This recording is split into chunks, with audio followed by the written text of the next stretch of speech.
The following is a special presentation of Pens TV.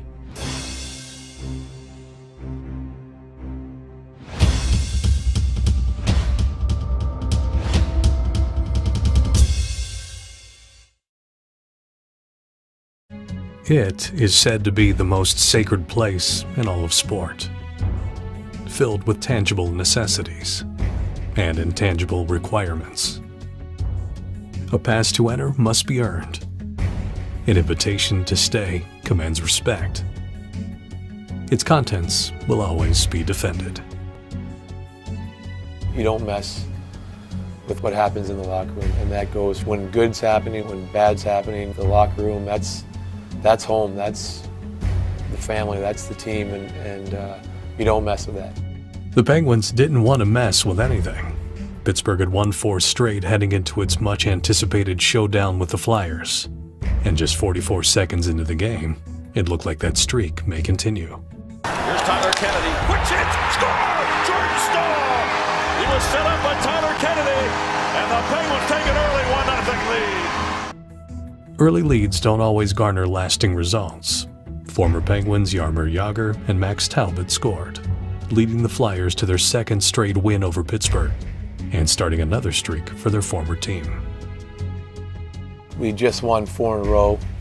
You don't know you're going to be set out on a 6-game losing skid. It was obviously frustrating. After the last few seasons, we're not used to losing games like that, and it was one of our goals coming into the season not to lose back-to-back games. So obviously that goes out the window pretty quick when you lose 6 in a row. The Penguins were not only losing games, but players as well. Already without stars Sidney Crosby and Chris Letang, Pittsburgh's injury woes continued. Dupuis of the Penguins on the puck, looking for Jordan Staal. He's upended by Rupp and knocked down. Oh, Stahl's hurt. Oh, Jordan Stahl's hurt. Grabbing his knee. Boy, is he in a lot of pain. The following night, the pain continued. Another loss and another injury. This one to the team's leading goal scorer, James Neal. The Penguins were laboring, and their coach was concerned. The mindset of the team is something you really worry about as a coach. You really want to try to get focused on playing the way we need to play, playing how we play, being prepared to play that way, and then, not being worried about a mistake. You just got to break out of it somehow. You want to always be positive and say you're doing the right things, and you try to work your way out of it by hard work and things that you know that makes your team successful, and it took us a while to figure that out. Fortunately for the Penguins, they never had to figure out how to play without James Neal. Thought to be out for weeks, the all-star forward didn't even miss a game. Really surprised, yeah. It was a big sigh of relief the next day to be able to get him back in the lineup that you're thinking that you weren't going to have. Just kind of gave us a big boost. I remember going to practice that day and actually, guys smiling or having fun. Despite Neal's return, the tough times continued. Pittsburgh lost its next 2 games and then left for Florida with some reading material. An article suggesting the captaincy had been questioned inside the locker room. I know as reported there was a meeting about certain things. We actually didn't have a meeting about anything. There's no question that anybody in our locker room ever doubts that Sidney Crosby's our captain and always will be. When you start to lose some games like that, people start to come up with stories of why that might be or what's going on, and it gets tough around the team. And I think Sidney wanted to be there with the guys for that stretch. He wanted to be going through it with them. Yeah, it was definitely surprising to us because he wasn't on the trip originally, and someone actually brought his clothes to the airport when we were leaving. Just seeing his face, I think it was uplifting for everybody. We had a really good day off in Florida where we did some team exercises, and he was part of all that stuff, and I think it was good for him. I think it was good for all of us. The unsuspected morale boost was reciprocated with a sign of unity and a show of respect for the captain. I think it was a great sign for everyone to put on a C. Gino put on the Russian K. It was a couple different voices within our room, but really it was Pascal Dupuis. It was like, let's do this together. It was in full support though by all 23 guys that were down there, and it was something that we just decided to have some fun with. I think if anything, it was probably a really good thing for us. It just loosened everybody up, loosen up some of the tension that was in the room after losing 6 in a row. When things are going bad, it's tough to smile some days. You come in, everyone is looking around the room like, what happened here? Or maybe I was there. And so I think it was the first time that our team just kind of took a step back and showing that we are a team in here and we want to support everyone on our team, doesn't matter if they're in the lineup or not. And that was one of the best practices we've had on a game day in a long time. So I think we just used that feeling in the morning, that loose feeling in the morning, and carried right into the game. Obviously got the result we wanted, and hopefully gets us on a little bit of a roll here. After defeating the Panthers, the Penguins were hoping to sweep both Florida teams on the same trip for the first time in nearly 3 years. Geez, I think I've done it once in 8 years. Obviously there's some distractions weather-wise when you're down there, and those teams have always given us trouble down there for some reason. Most troubling was the fact that Pittsburgh was out of the playoff picture entering the game in Tampa Bay. Tied 3-3 in the third period, Evgeny Malkin naturally put the Penguins back in the mix. Here's a shot by Malkin, he scores! There's the goal by Malkin on the backhand, and the Penguins retake the lead. Malkin with another great chance, and on goal, he scores! Malkin with a beautiful, glossy finish on that one, makes it 5-3. Malkin comes up with a puck, and there it is. The hat trick. How about that, Borky? 3 in a row. That, to me, that's the ultimate natural hat trick. I agree, man. And in one period, too. That's probably as dominating period as he's had in a long time. But that's what we need, especially when the team's struggling or not doing well. You need your best guys to step up, and Gino certainly did. Evgeny Malkin, when he speaks, is really noticeable, and he has spoken, but he also has gone out and played. We have talked about it as a group in response to not winning, and some of the other stuff is we can say whatever we want, but our statement and how we play and how we react on the ice is really the biggest statement we can make, and we've had a number of guys make that statement. Our team's made that statement the last 3 games. After winning both games in Florida, the players were rewarded with a day off. Every player, that is, but one. Chris Letang had missed 20 games due to injury and was targeting a return at week's end. His coach wanted to make sure he was ready. What's your plan here this week? I was, well, first I thought we were going to practice. I know. It's one of the reasons why I wanted to practice today, but... I thought about it.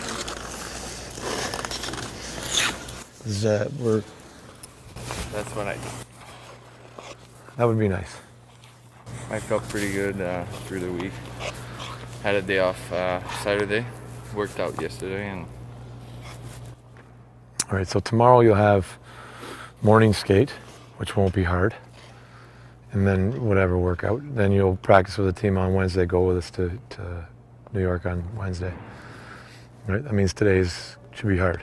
Yep. Good times. On. Skate, skate! Huh. This foot should be straight. Open up this one. Yes. Yeah! Down, let's go! Push! That's it, Chris. That's it! Ah! Yeah! Back, back, back! Lovely. That's it, Chris. You're done. Although the exhausting search for a complete lineup is still ongoing, the Penguins finally got some good news with the return of All-Star Chris Letang, just in time to take on the NHL's hottest team. But it was another All-Star who stole the show. Stolen by Malkin to the goal, back inside, scores! Evgeny Malkin absolutely ripped it upstairs on Lundqvist, and the Penguins lead at 3-1. Evgeny Malkin scored his 5th third-period goal in 3 games, giving Pittsburgh its first win over the Rangers this season.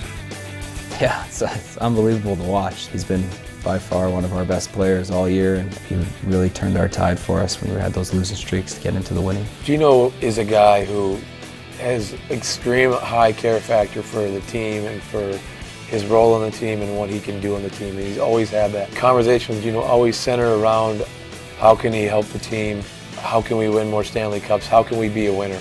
I think as he's gotten older, that's matured and how that comes out. It's not just him taking the puck and trying to beat everybody. I'd have to agree, maturity is probably the biggest thing. They come in the league so early that people kind of lose sight of how young they still are. Gino is just 25 years old, but his performance this season has been one for the ages.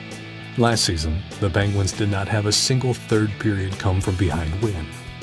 This January, Evgeny Malkin helped them do it twice in one weekend. And they take a 4-2 lead. Dustin Jeffrey scored his second goal of the game and cut Montreal's lead to 1. With less than 3 minutes to play, Gino scored another third-period goal. Neal in the Canadiens' end, right side to Malkin. One-timer, he shoots and scores! Evgeny Malkin with a one-time shot from the right wing circle. And the Penguins tied at 4. Oh, Donna needs a donut. It's Evgeny Malkin with a magic wand again. It's exciting. The celebration after scoring a big goal and the excitement. When he gets excited like that, I know the whole bench gets excited, and we all just feed off of it. And he's been willing us to wins with his play and his talking and just his involvement in the locker room. It's like automatic. You talk about confidence, swagger. The Penguins win in the shootout and a come-from-behind win. I think it starts with Gino's work ethic and how much confidence he has with the puck and where he's going. And Neeler's always had a great shot, and if he can get open and Gino can find him, those are the things that really make the line go. That line was as dominant as it's ever been in the Penguins' last home game before the All-Star break. The Pittsburgh Penguins' Russian-born Evgeny Malkin, since his teammate Sidney Crosby was injured in early December, the most points in the entire NHL. James Neal with that wicked snapshot. Through traffic, it's Malkin. He's back on through 1 man, 2 men. Trying to beat 2 more, and he can't do it. He's knocked off his case, goes after a near corner. Goes to Neal. Shoots the puck, scores! James Neal! Penguins tied at 3. Neal with the drive, deflected wide, rebound! Game over! Evgeny Malkin wins it for the Penguins. Celebrations were great, trying to interact with the crowd and slamming on the glass. I know it's exciting for the guys coming off the bench to be able to get part of a big hug and a big high fives and pat each other on the head because we know it was a big win. Life in the NHL is cyclical. The streaky nature of the game makes it a grind for everyone involved. But there are moments in every season that make it worth every second. Moments that transform a group of men into a team. And without those moments, their true potential can never be reached. You always have to go through adversity. There's always got to be something that happens with your team that galvanizes your team. If you don't have it, if you don't find how your team plays and you don't find that in your team, you rarely get to your best, especially in an 82 games, especially going through 4 rounds of playoffs. You have to find that within your team, and this is a type of thing where you look at your team and say that was a galvanizing moment for our team. That was a tough time, and our team came out on the other side of it, and this is who we are.